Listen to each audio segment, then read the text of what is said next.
All right, welcome back. So far, this is what we have done.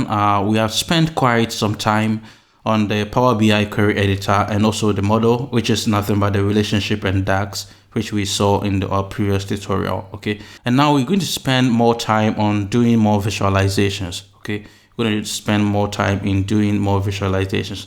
Now you might be wondering, why did we spend so much time on the Power BI query editor and also on the models instead of straight away diving into the visualizations?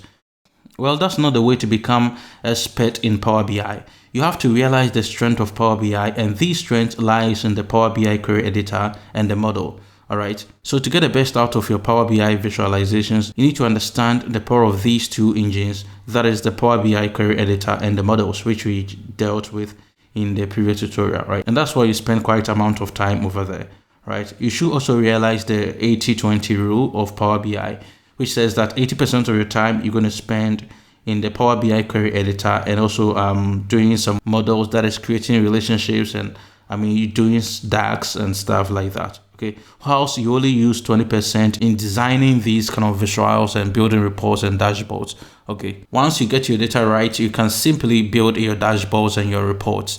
Okay, so now we have spent quite amount of time with this Power BI query editor, and I urge you to spend time to explore more, do a lot of things, especially the DAX things that we did. All right, spend quite a number of time to explore more in that. Okay, now what we're going to do is that we're going to do more visualizations. Okay, we're going to see how we build dashboards or reports. Okay,